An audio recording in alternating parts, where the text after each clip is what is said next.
This is a whale skeleton. It was found in the middle of the Egyptian desert, buried in sandstone, miles from the nearest ocean. The Sahara is the largest hot desert on Earth. 3.6 million square miles of sand and rock. It looks empty, lifeless, like it's always been this way. But that whale tells a different story because the Sahara wasn't always a desert. It was an ocean. Then it was a paradise. Then it was home to civilizations that built cities in the sand. Every single one of those worlds disappeared. Today we're peeling back the layers, uncovering the oceans, the rivers, the people who lived and died where there's nothing but sand today. The Sahara looks permanent, but it has buried entire worlds beneath it. And what we find changes everything. The place where that whale was found is called Wadi al-Hayyan, the Valley of the Whales. It's in the western desert of Egypt, about 100 miles southwest of Cairo. And it's not just one skeleton. There are hundreds of them, scattered across the sand like a graveyard frozen in time. These aren't small whales either. Some of them are over 60 feet long. Ancient species with names like Basilosaurus and Dorodon. Whales that had tiny useless hind legs because they were still evolving from land animals back into the sea. They lived here 40 million years ago, and when they died, they sank to the ocean floor and got buried in sediment. Over millions of years, that sediment turned to rock, and when the ocean disappeared, the rock stayed behind along with everything in it. The scientists who study this place have found more than just whales, sharks, sea cows, crocodiles, entire ecosystems preserved in stone, all of it sitting in one of the driest places on the planet. So what happened? Where did the ocean go? 40 million years ago, there was a body of water called the Tuz Ocean. It stretched from what is now the Mediterranean all the way to India. The Sahara region sat right at the edge of it. Warm, shallow water, perfect for marine life. But the continents were moving. Africa was drifting north toward Europe. The Indian subcontinent was colliding with Asia. And as those land masses came together, they squeezed the Tethys Ocean like a vice. Slowly over millions of years, the water drained away. Some of it got trapped and became the Mediterranean Sea. The rest evaporated or found new paths to other oceans. And what was left behind was land, dry land. The whales didn't adapt. They couldn't. When the water disappeared, they went with it, and their bones became the first layer of what would eventually become the Sahara. But that's not where the story ends. Because millions of years later, something impossible happened. The desert came back to life. 10,000 years ago, if you stood where that whale skeleton is today, you wouldn't see sand. You'd see grass, trees, herds of animals moving across open savanna. You'd see lakes the size of countries and rivers that ran for thousands of miles. This is called the African Humid Period or the Green Sahara. And it wasn't a small change. It was a complete transformation. The same place that had been a desert for millions of years suddenly became one of the wettest regions in Africa. Rain fell year-round. Mega lakes formed across Libya, Chad, and Sudan. Some of them were deeper than the Great Lakes in North America. Rivers like the Nile and the Niger swelled to sizes we can barely imagine today. And people came, hunter-gatherers first, then pastoralists with cattle and goats.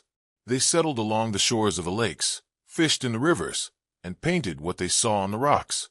Those paintings are still there. You can find them in places like the Tassili Niger Plateau in Algeria and the Akuz Mountains in Libya. Images of giraffes, elephants, hippos, crocodiles, animals that haven't lived in the Sahara for thousands of years. The paintings show people, too, dancing, hunting, herding cattle, living full lives in a place that's now completely uninhabitable. So how did this happen? How did a desert turn into a paradise? It comes down to something called the African monsoon, the same weather system that brings rain to sub-Saharan Africa today.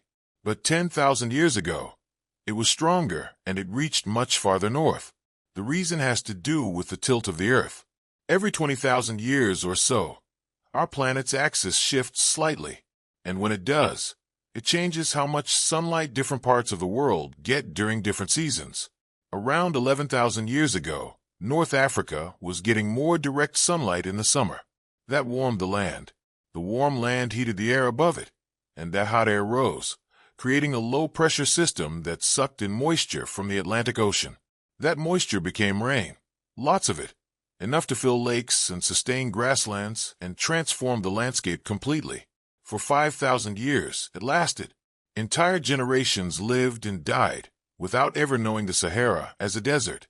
Around 5,700 years ago, the rain started to fail. It didn't happen slowly. It happened fast. Within a few centuries, the monsoons weakened and shifted south. The lakes began to dry up. The grasslands turned brown. Rivers that had flowed for thousands of years slowed to a trickle, then stopped completely. The people who lived there watched it happen. Generation after generation, the water receding, the fish dying, the herds moving south, and they had to make a choice. Stay and die or leave everything behind. Most of them left. Archaeological evidence shows a mass migration out of the Sahara around this time. Abandoned settlements with tools and pottery scattered across what used to be lake shores. Empty villages that were just left behind when the water ran out. Some went south, following the rains into West Africa. Others went east toward the Nile Valley, where the river still flowed reliably, fed by rains falling hundreds of miles away in the Ethiopian highlands. And that's where things get interesting, because the Nile Valley is where Egyptian civilization began around the same time the Sahara was collapsing.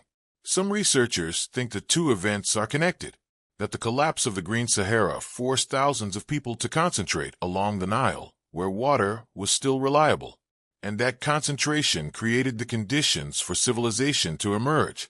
Think about it. When you have small groups spread across a huge area living off the land, there's no need for complex organization. But when thousands of people are forced into a narrow river valley, competing for the same resources, suddenly you need systems, ways to manage water rights, distribute food, settle disputes. You need hierarchy, rules, government. The timing is almost perfect. The Sahara dried out around 5,700 years ago. Egyptian civilization started organizing around 5,000 years ago. The pyramids were built 4,500 years ago. The people who painted giraffes on cave walls in the Sahara might have become the people who built monuments to pharaohs along the Nile. But not everyone left. Some people stayed, and they found a way to survive in a place that was becoming more hostile every year. They went underground. In southern Libya, buried beneath the sand, there's a network of tunnels, hand-carved, miles long. Some of them go down 100 feet or more. They're called Foggiras, and they were built by a civilization most people have never heard of, the Garamantes. They lived in the Sahara from around 500 BC to 700 AD, over 1,000 years, long after the Green Sahara had dried up, long after everyone else had left. And they didn't just survive. They thrived. How? By mining water. The Foggiras weren't just tunnels. They were sophisticated irrigation systems that required an understanding of hydrology, geology, and engineering that rivals anything we build today. Here's how they worked.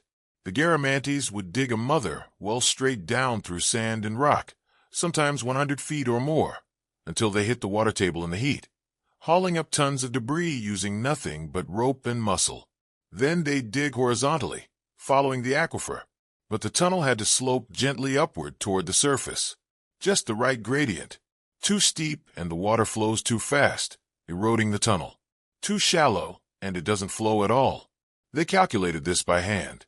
No instruments, no blueprints, just knowledge passed down through generations. Every few meters, they dig vertical shafts from the surface down to the tunnel for ventilation and removing debris. You can still see these shafts from satellites today. Chains of circular depressions marching across the desert in straight lines. Some stretch for miles. The longest systems ran over 10 miles from water source to city. They built hundreds of them. The water flowed by gravity alone. No pumps, no machinery. It would emerge in a city distributed through channels to farms and homes. At their peak, the Garamantes controlled an area the size of France. Their capital, Gurama, was a city, multi-story buildings, paved streets, defensive walls, a population that may have reached tens of thousands. They had a written language, advanced metallurgy. They forged iron tools and weapons. They made jewelry from gold. They bred horses and controlled the caravan routes connecting sub-Saharan Africa to the Mediterranean. Rome knew who they were. Roman sources mentioned them by name. This was a full civilization operating in one of the harshest environments on Earth for over 1,000 years. But there was a problem they couldn't engineer around. The water wasn't renewable. It was fossil water, ancient reserves from the Green Sahara period. Once that climate window closed, the aquifers stopped refilling. Every gallon they pulled up had been sitting there for thousands of years and would never be replaced. Over centuries, the water table dropped. Wells had to be dug deeper. New fogas had to reach farther. The systems became more complex, more expensive, more vulnerable. The math stopped working. The water they could extract dropped below what they needed. Fields went dry. Crops failed. Food became scarce. People left. By 700 AD, it was over. Cities abandoned. Foguras collapsed. Trade routes shifted. The desert reclaimed everything. You can still visit the ruins today. Empty buildings half buried in sand. Collapsed tunnels. Silent streets where thousands once lived. But the water is still down there, deeper now, harder to reach. And we're using it. Beneath the Sahara, there are aquifers that hold more water than all the rivers and lakes on the surface of Africa combined. The Nubian Sandstone Aquifer is one of the largest. It stretches across Libya, Egypt, Chad, and Sudan. Millions of cubic kilm of fossil water. The same ancient water the Garamantes used. Today, we're pumping it out faster than they ever could. Libya built something called the Great Man-Made River. Started in 1984. One of the largest civil engineering projects in history. Over 2,800 miles of pipeline. Some pipes are 13 feet in diameter. You could drive a car through them.